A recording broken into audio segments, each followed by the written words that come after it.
Goldfinger, the third film in the James Bond franchise, based on the 1959 novel of the same name by Ian Fleming, follows everybody's favourite spy, James Bond, played by Sean Connery, who's sent by MI6 to investigate a man named Goldfinger, played by Gert Frobe, who they suspect is smuggling gold across the border. That's nice. Initially, producers Harry Saltzman and Albert R. Broccoli. This movie was literally made by Salt and Broccoli. What's the matter with it? Originally selected Thunderball to be the next 007 book to be adapted for the big screen. However, because of copyright issues surrounding the novel's title, they changed their minds and instead selected the 7th book in the series, Goldfinger. Don't know why they chose the 7th book to be the 3rd movie, but you know, Hollywood are idiots. I'm aware of my shortcomings. The film had a budget of $3 million, which was more than the previous 2 films combined, making it the first Bond movie to be a proper blockbuster, and the producers decided to put a greater focus on the American market as opposed to the European and Caribbean markets that they had focused on for the first 2. Terrence Young, who directed the previous 2 movies, was initially asked to return for this one, but after a pay dispute that saw him denied a percentage of the film's profits, he chose to do the amorous adventures of Mole Flanders instead. Because we all remember that one. This isn't a personal vendetta. Salt and Broccoli then turned to Guy Hamilton to direct, who had previously turned down making Dr. No. He agreed to do the job, but he wanted to change the film's tone in comparison to the previous installments. He felt that Bond needed to be made less of a Superman and more human and real in order to keep the audience on the edge of their seats and make the villain seem more of a threat. It also helped that Hamilton was friends with author Ian Fleming, as both were involved in intelligence matters in the Royal Navy during World War II. However, despite Hamilton's respect for Fleming, the film underwent many changes from its source material. In particular, they tried to tone down many of Bond's more misogynistic tendencies in the book, as they felt this would make him an unlikable character to audiences, and the ending was also dramatically altered, which we'll get onto later. In the book, Bond crashes a woman's car before telling her to go and make him a sandwich, and at one point he even associates in his head the word masculine with master and the word feminine with slave. Yeah, good call on changing that. It's not perfected yet. The writers also fixed a plot hole that was very heavily criticised in the novel, in which Goldfinger actually attempts to empty Fort Knox. In the film, Bond notes it would take 12 days for Goldfinger to steal the gold before the villain reveals he actually intends to irradiate it with an atomic bomb. However, the producers disliked the first draft and brought in Paul Den to rewrite it in order to make it more British. Whatever the hell that means. You're just going to pour tea over the villain. However, Sean Connery hated the script, so original writer Richard Maybaum was brought back on board. Den also suggested the pre-credit sequence to be an action scene with no relevance to the actual plot. Maybaum, however, based the pre-credit sequence on the opening scene of the novel, where Bond is waiting at Miami Airport contemplating his recent killing of a Latin American drug smuggler. The success of this resulted in the script and outline for Goldfinger becoming the blueprint for future Bond films. Another big addition to the crew was stunt coordinator Bob Simmons, who helped choreograph the fight sequence in the Fort Knox vault between Bond and one of the enemies, which was not just seen as one of the best Bond fights, but one of the best fights in cinema history. Lovely sport. When it came to casting, the producers wanted Orson Welles to play the part of Goldfinger, but this idea was dropped as he was considered to be far too expensive.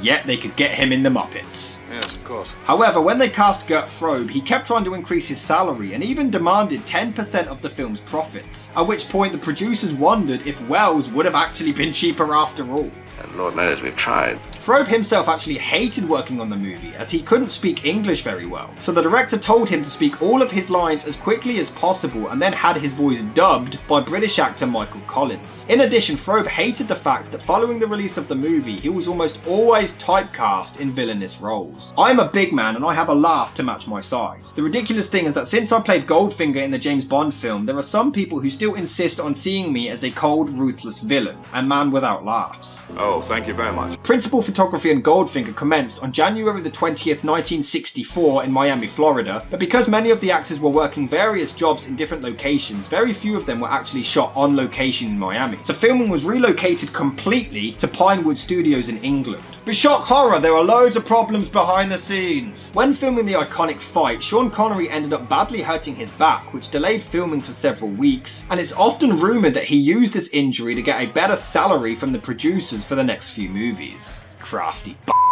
Oh yes. On top of that, because Connery had started to go bald, he was forced to wear a toupee throughout all of filming. During the shooting of a car chase scene inside the factory, Connery's wig blew off his head in the wind and production had to be shut down for several hours because his bald head had sent the entire crew into hysterics. Hey!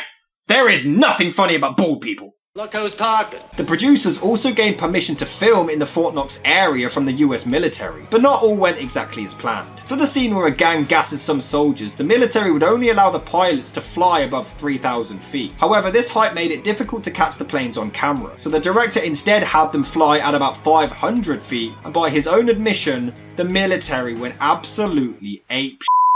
Talented chaps. For security reasons, filming and photography weren't allowed near or inside the United States Bullion Depository, so all sets for the interiors of the building were designed and built from scratch at Pinewood Studios. However, the filmmakers had no clue as to what the interior of the depository looks like, so production designer Ken Adam came up with the idea of gold stacked upon gold behind iron bars. No one was allowed in Fort Knox, but because Cubby Broccoli had some good connections and the Kennedys loved Ian Fleming's books, I was allowed to fly over it once. It was quite frightening. They had machine guns on the roof. I was also allowed to drive around the perimeter, but if you got out of the car, there was a loudspeaker warning you to keep away. There was not a chance of going in it, and I was delighted because I knew from going to the Bank of England vaults that gold isn't stacked very high and it's all underwhelming. It gave me the chance to show the biggest gold repository in the world, as I had imagined it, with gold going up to heaven. I came up with this cathedral type design. I had a big job to persuade Cubby and the director Guy Hamilton at first. In fact, the recreation of the vault was so realistic that the producers had to hire extra security in order to stop the gold bars from being stolen. I've heard enough. Original Bond author Ian Fleming visited the set multiple times and was apparently very impressed with what he saw, calling it the most faithful of all the Bond adaptations so far.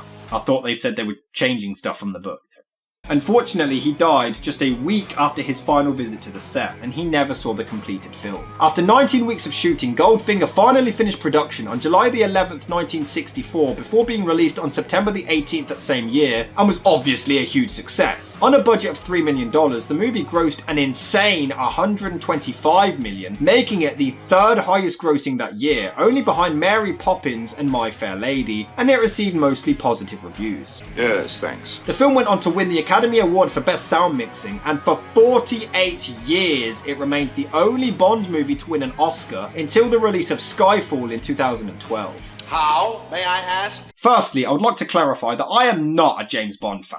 Before watching this, I had only seen the Daniel Craig Casino Royale movie, and although I enjoyed it, it didn't really persuade me to go and watch all the others, so I was going into this movie completely blind.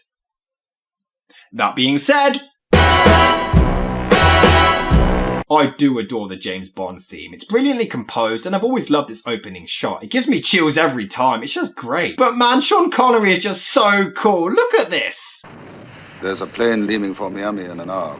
I'll be on it, but first I have some unfinished business to attend to. But why does every line sound dubbed?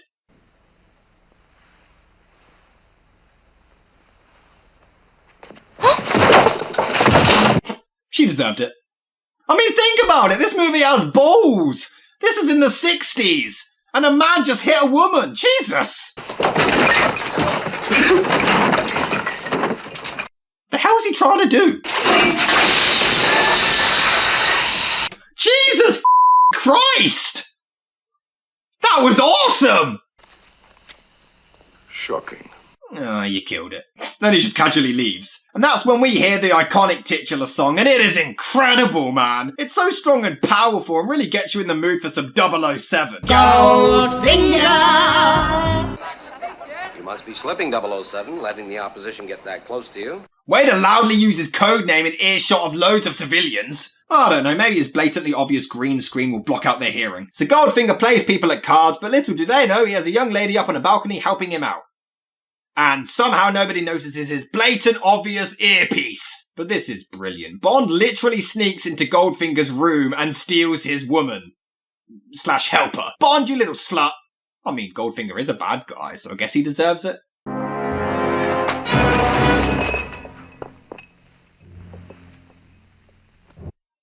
What? He barely even touched him! One of the greatest spies in the entire world, and a light tap knocks him out cold. What? Bob, Yes, babe. when is going to be ready? Oh!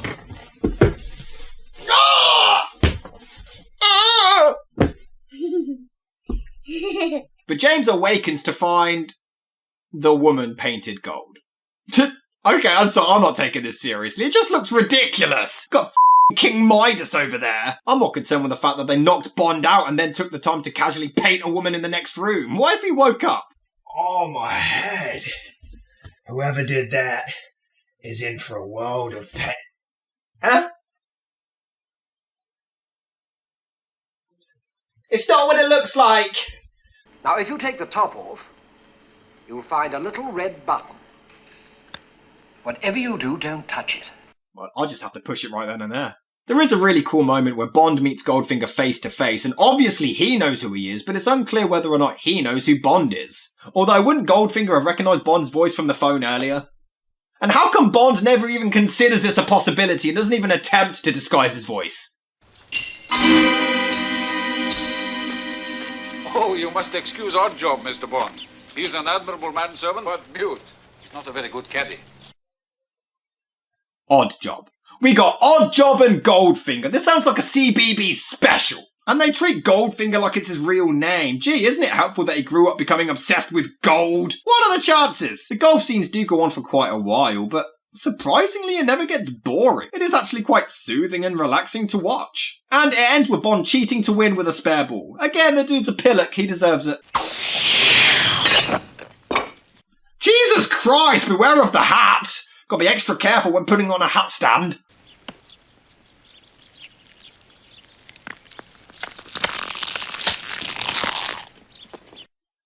Why?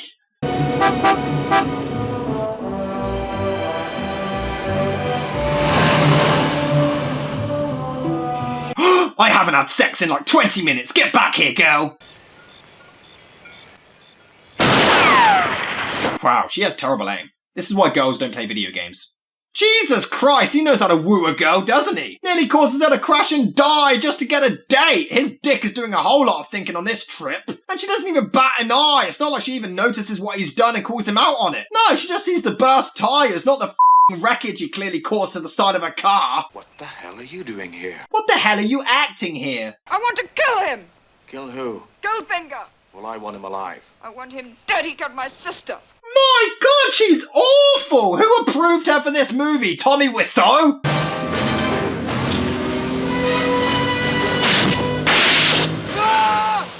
I'm not sure if that's supposed to be funny, but it is. And I'm sorry, but you give an old lady a gun and you have 100% chance of me not taking it seriously. But to be fair, the car chase scenes are actually really good. Oh yeah, I'm totally convinced Bond is dead. Oh, what a shock. I too have a new toy, but considerably more practical.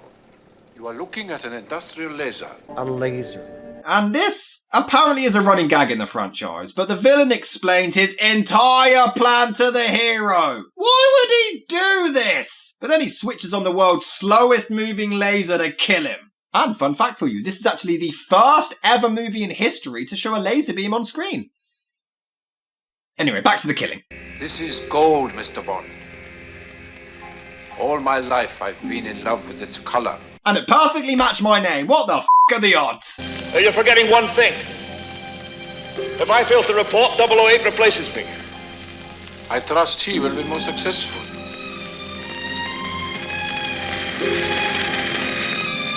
Well, he knows what I know. You know nothing, Mr. Bond. Operation Grand Slam, for instance.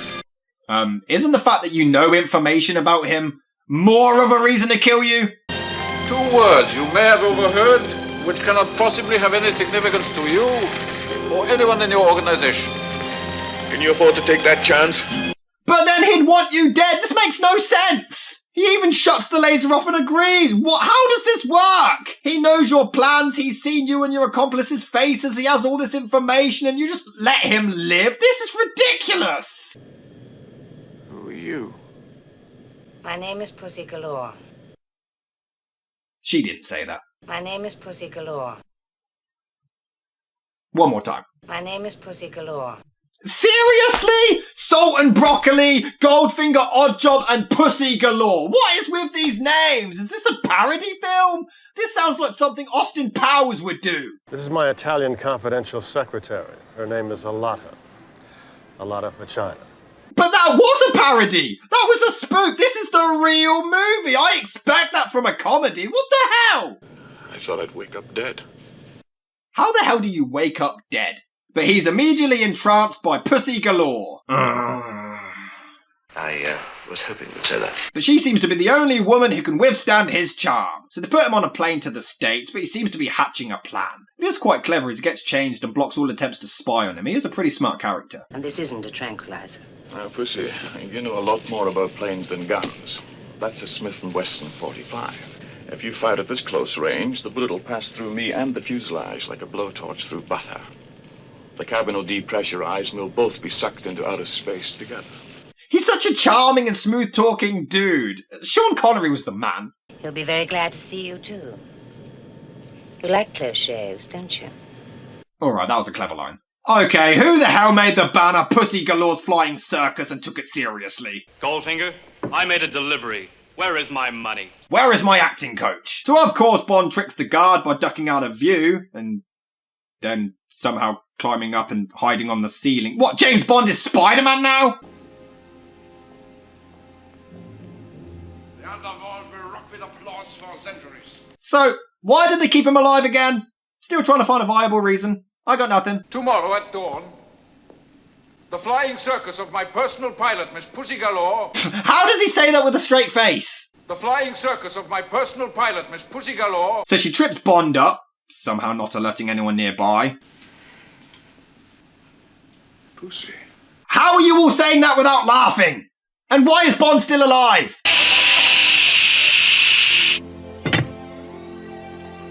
Did they mention he's called Goldfinger? He likes gold! Did they mention he likes gold? In case you're wondering, gold, gold, gold, gold, gold! Ah, Mr. Bond, I thought you were resting in your quarters. Why is he still alive? Operation Grand Slam. I did enjoy your briefing. So did I. So why are you keeping him alive? Now he has even more information! Your share of Operation Grand Slam will make you a very rich woman, my dear. It's a good thing nobody knows about it, otherwise we'd have to socialise with them. There's another possibility, however. Kish asked Mr. Bond to join us. We were quite right to spare Mr. Bond's life in Switzerland if those gentlemen are his friends. No! They traced him here, you dumbass! For their benefit, Pussy. Stop calling her that! But it is quite funny how they increase security to guard Bond. Just look at how many people are hired to watch him. Well, if you exploded in Fort Knox, the entire gold supply of the United States will be radioactive for 57 years. 58 to be exact. Kill him! Just kill him, you moron! You are the worst villain in the history of worst villains! And then literally, just like that, all of a sudden, Pussy now wants to Bond. Alright, until she doesn't. Make up your mind! Get up. Is this a comedy or an action film?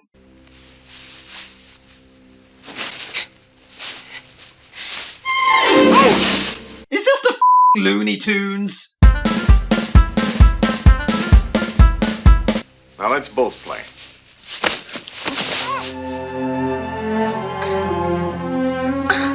Coward.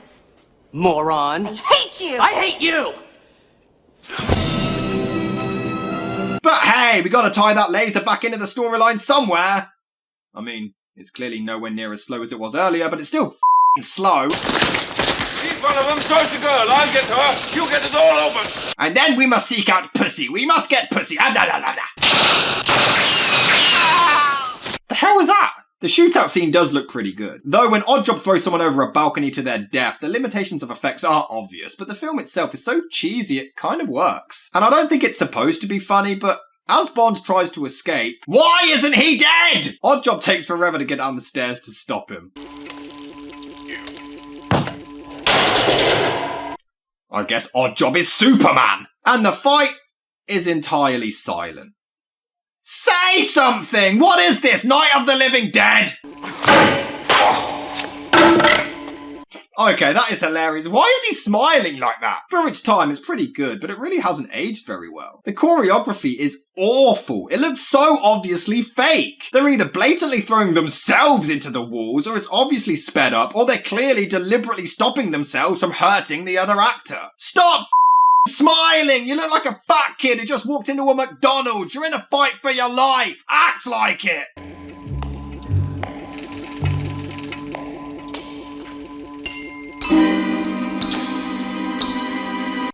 hat is the weapon of death. This is ridiculous. Oh, never mind. Alright, that is pretty sick.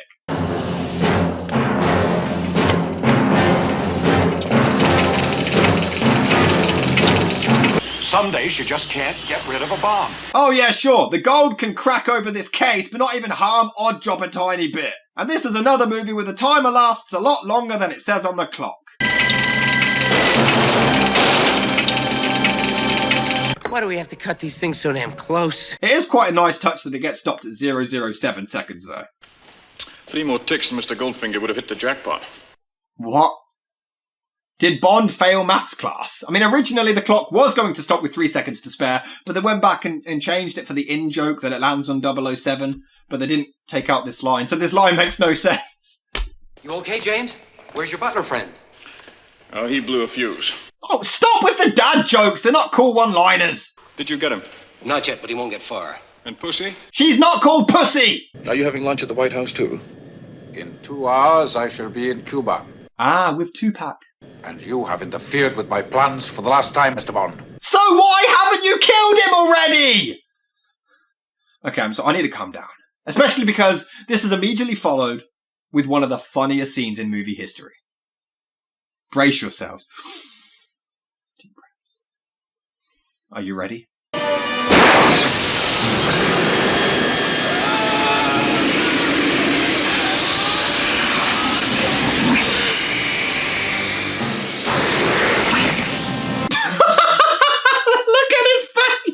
These effects are so dated.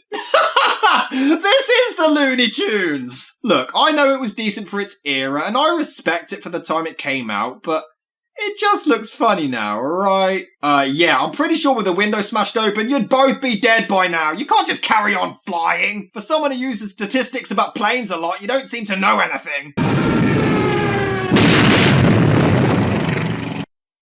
Oh.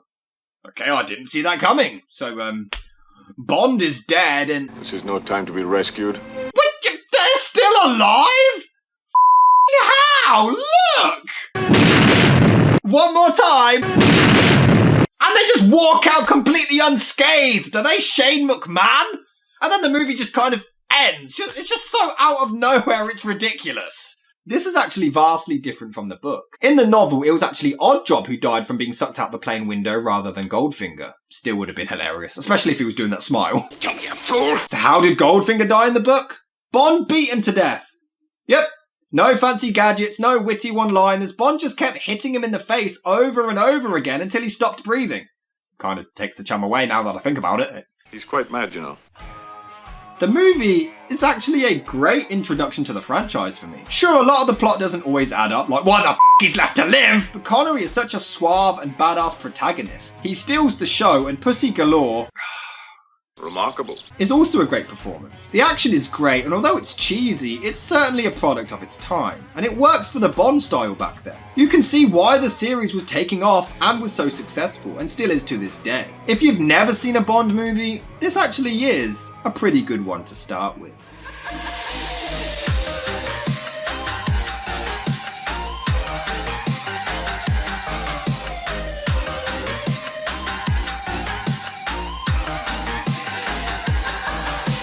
You're all going to expect me to review all of them now, because that is a lot of films.